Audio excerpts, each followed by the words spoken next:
Hello everyone, আসসালামু আলাইকুম। আমি কার্ভিং আর্টিস্ট ফারদিন খান আছি আপনাদের সাথে। আজকে ঢাকার বাহিরের একটা ইভেন্টের ব্লগ নিয়ে চলে আসলাম।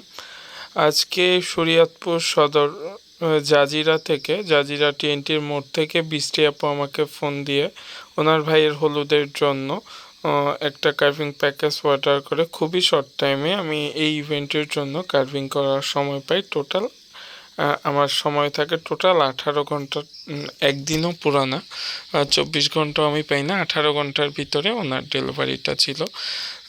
উনি আমাকে ইভেন্টের এক সপ্তাহ আগে কথা বলে আমাকে কনফার্ম জানায় না। ইভেন্টের আগের দিন রাতে আমাকে নক করে কনফার্ম করে ডিটেলস শেয়ার করে। তারপরে আমি বললাম, আপু আমি করতে পারবো না এমন না, আমি প্রথম মানাই করে দিয়েছিলাম আপু আমি পারবো না।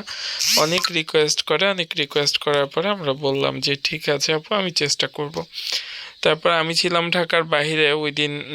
আপু যে রাতে বিকাল টাইমে আমার সাথে যোগাযোগ করে, তখন আমি ঢাকার বাইরেই ছিলাম।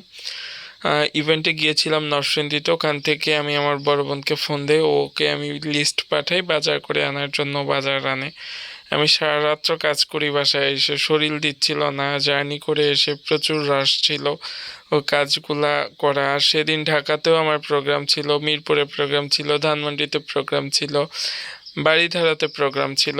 ওই 3টা প্রোগ্রাম ঢাকাতে ডেলিভারি দিয়ে আমাকে লাস্টে রাত্রেবেলা আমাকে শরীয়তপুরে কার্ভিং নিয়ে যেতে হবে।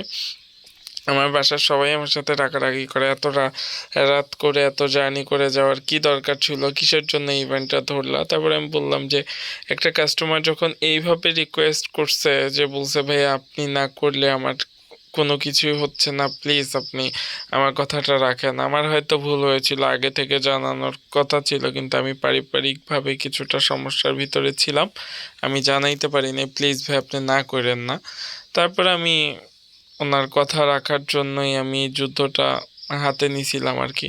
আমার কথাই ছিল আপু রাত্র 9টা পর্যন্ত আমাকে সময় দিতে হবে। ঢাকা থেকে আমার বের হইতে হইতেই 7টা, 7:30 বেজে যাবে আমার বাসা থেকে বের হইতে হইতে। তারপর আপু সময় দেয় আমাকে, ভাইয়া সমস্যা নেই আপনি আসেন, আপনার যদি 10টাও বাজে আপনি আসেন, সমস্যা নেই।